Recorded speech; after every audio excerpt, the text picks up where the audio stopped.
ఒక చిన్న అనుభవం మీకు చెప్తా. డిసెంబర్ మొత్తంలో ఒకే ఒక చోటకి నేను క్రిస్మస్ మీటింగ్కి వెళ్ళాను. ఒక చోటకే, మిగిలిన అన్ని జూమ్లో మాట్లాడా. ఒక చోటకే. అది ఎక్కడికి వెళ్ళాను తెలుసా? విశాఖపట్నం జిల్లా పాడేరు, అరకు కొండలు ఉంటాయా, పాడేరు నుంచి 106 కిలోమీటర్లు కొండల మధ్యలో వెళ్ళాలి.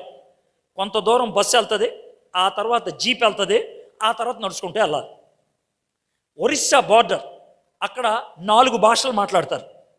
ఒక భాష పిచిడి, కిచిడి లాగా పిచిడి, అది భాష పేరు. రెండోది కుయి, మూడోది ఒరియా, నాలుగోది తెలుగు. అక్కడ నేను క్రిస్మస్ మీటింగ్కి వెళ్ళాను 31వ తారీఖు పొద్దున్న 10 గంటలకి. ఆ క్రిస్మస్ మీటింగ్కి 600 మంది వచ్చారు. కొంతమంది జాకెట్లు వేసుకోరు, ఆడవాళ్ళు చీర కప్పుకుంటారు. వాళ్ళు మనం తోటకూర గోంగూర పెంచినట్లు గంజాయి పెంచుతారు.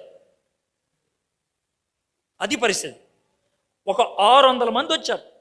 నేను దేవుని వాక్యం బోధించాను నెమ్మదిగా, ఎందుకంటే వాళ్ళకి అర్థం కాదు. నేను ప్రసంగం చేస్తా ఉంటే ఒరియాలో తర్జుమా చేశారు.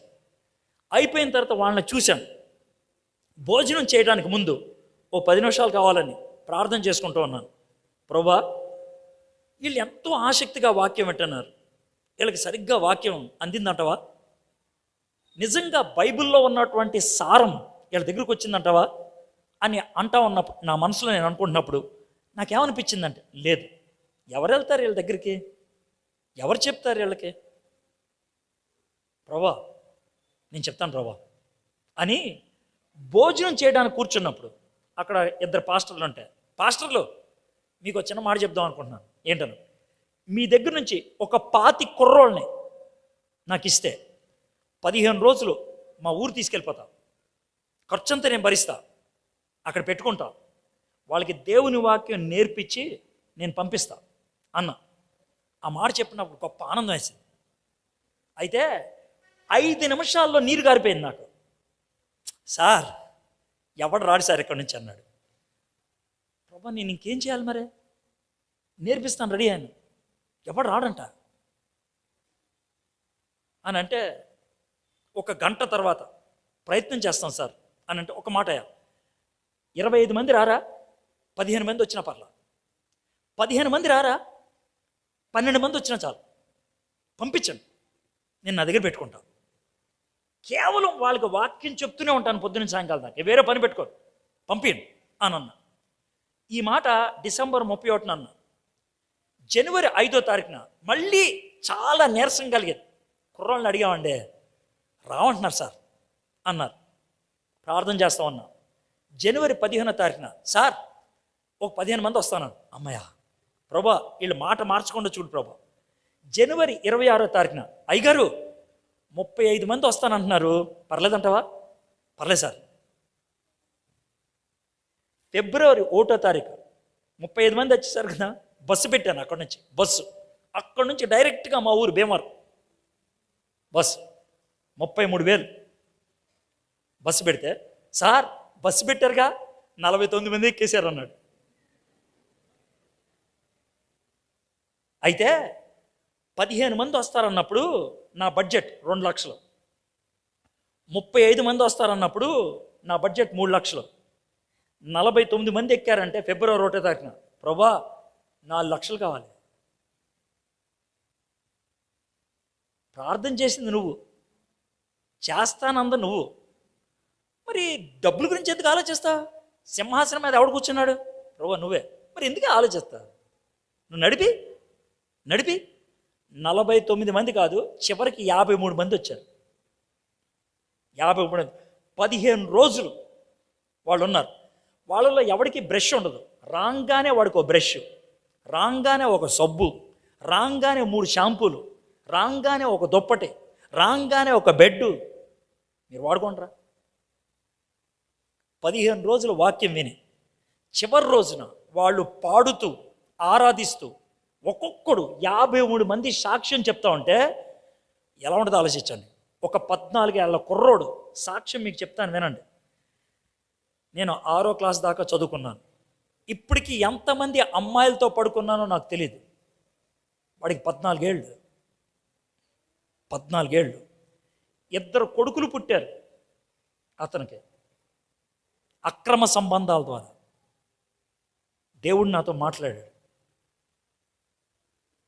నేను యేసయ్య కోసం సాక్షిగా ఉండాలనుకుంటున్నాను, నా కోసం ప్రార్థన చేయండి. ఎలా ఉంటుందో చూడండి, ఒక్కసారి ఎలా ఉంటుందో చూడండి. అసలు భారం ఇచ్చినప్పుడు, ఆ భారానికి తగిన జీవితం జీవిస్తున్నప్పుడు దేవుడు నిన్ను వాడుకోవటం మొదలు పెడితే అద్భుతం అండి అది. అసలు ఖర్చు గురించి ఆలోచించొద్దు, వనరుల గురించి ఆలోచించొద్దు, నీ జీవితం ఇవ్వడం గురించి ఆలోచించు. యెషయా వెంటనే అన్నటువంటి మాట ఏంటి తెలుసా? ప్రభువా చిత్తగించుము, నేనున్నాను, నన్ను పంపమనగా. దేవుడు ఇక్కడ నన్ను పంపు అని యెషయా అంటున్నప్పుడు దేవుడు కోరుకునేది సేవకులకి మీకు ఉన్న తేడా అంటే చెప్తాను.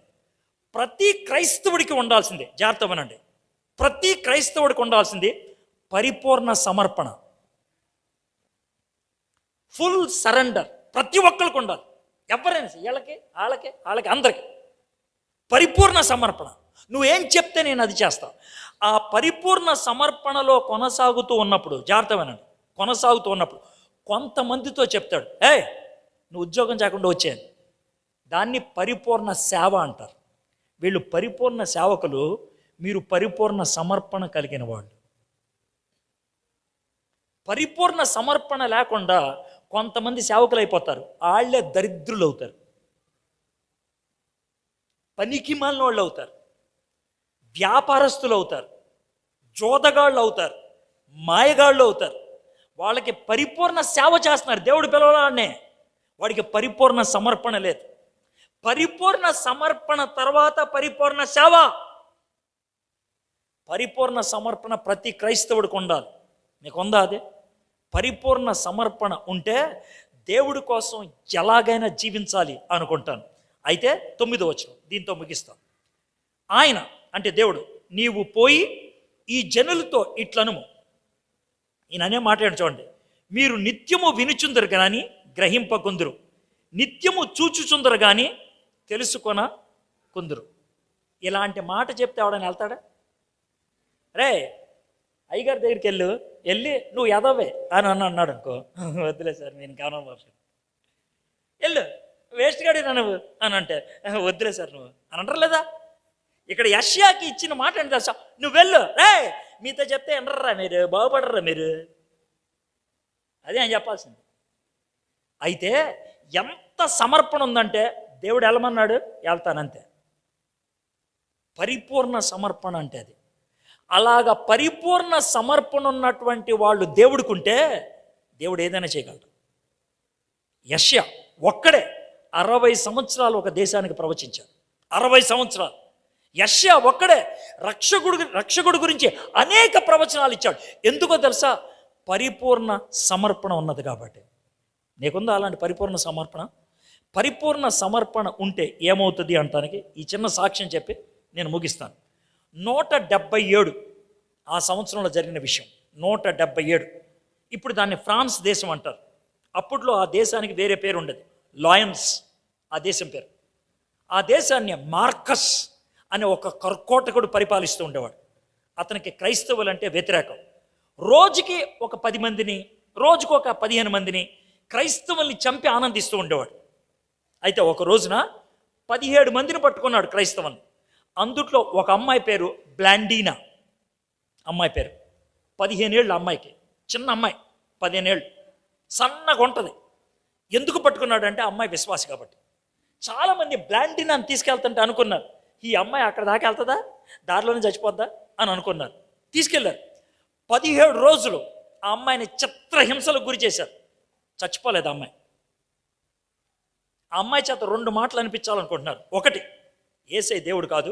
రెండోది, నేను ఎవరి దగ్గర అయితే పనిచేస్తున్నానో ఆమె మంచిది కాదు.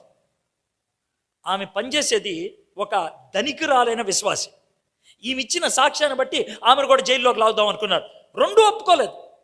అయితే 17 రోజుల తర్వాత ఒక పని చేశారు. ఏం చేశారంటే, ఒక పెద్ద ఫుట్బాల్ గ్రౌండ్ లాంటి దాంట్లో అనౌన్స్ చేశారు, ఈరోజు బ్లాండీనాని చంపుతున్నాం రండి అని. చాలామంది వచ్చి కూర్చున్నారు. బ్లాండీనాని ఎలా చంపుతారో చూద్దామని చాలామంది, కొన్ని వందల మంది వచ్చి కూర్చున్నారు. ఆ యొక్క పెద్ద మెట్ల మీద కూర్చొని ఇలా ఉన్నారు. బ్లాండీనాని అప్పుడు తీసుకొచ్చారు. ఒక దూలాన్ని భూమిలోకి పాతి దానికేసి ఇలా గట్టి కట్టేశారు బ్లాండినాని. ఏం చేస్తారని చూశారు. అలా ఉన్నప్పుడు వీళ్ళందరూ వెళ్ళిపోయి చాలా సింహాలు వదిలేశారు. సింహాలు ఒకటి కాదు, రెండు కాదు, బహుశా 20-30 ఏమో, చాలా సింహాలు. దానియేలు సింహాల బోన్లో ఏమైందో మనకు తెలియదు. దానియేలు బయటకు వచ్చాడు మనకు తెలుసు. కానీ బ్లాండినాకి ఏమైందో వేల మంది చూశారు. ఏమైంది తెలుసా? బ్లాండినా ఇలా కూర్చొని ఉంటే ఆ 30-40 సింహాలు పరిగెత్తుకుంటూ వచ్చి ఆమె కాళ్ళ దగ్గర అరికాలు నాకేసి అలా కూర్చుండిపోయి ఉన్నాయి. ఎంతసేపు తెలుసా? 9 గంటలు. 9 గంటల సేపు వీళ్ళ చూస్తూ ఉన్నారు. ఏ ఒక్క సింహానికైనా కోపం రాదా? ఏ ఒక్క సింహానికైనా ఆకలి రాదా? ఏ ఒక్క సింహమైనా దాన్ని కొరకదా? ఏ ఒక్క సింహమైనా ఆ రక్తాన్ని బయటికి లాగితే మిగిలిన సింహాలన్నీ రెచ్చిపోవని 9 గంటల సేపు అలా చూస్తూనే ఉన్నారు. బ్లాండినా అలాగే నుంచొని ఉందంట, కట్టేస్తుంది కదా. 9 గంటల తర్వాత వాళ్ళకి ఏం చేయాలో తెలియక సింహాలని తోలేసి ఆ అమ్మాయిని వాళ్ళు ఇనప కుర్చీ ఉంటుందా, ఇనప కుర్చీ కింద మంట పెట్టారంట. ఇనప కుర్చీ ఎర్రగా కాలిపోతుంది. కాలిపోతున్న కుర్చీ మీద ఆమెను కూర్చోబెట్టారు. ఇక్కడంతా మంట వచ్చి ఆ అని అరిస్తే దున్నపోతులు వదిలేశారు ఆమె మీద. అరుస్తున్న బ్లాండిన్ అని ఎగిరి పైకేస్తే దున్నపోతు కొమ్ములతో మంటలో పడి కాలిపోయి చచ్చిపోయింది. కానీ జాగ్రత్తమేనండి, ఆ చావుకి తెగించింది కాబట్టి, విశ్వాసాన్ని వదులుకోలేదు కాబట్టి ఆ ఒక్క రోజు 25,000 మంది యేసుప్రభుని సొంత రక్షకుడిగా అంగీకరించారు.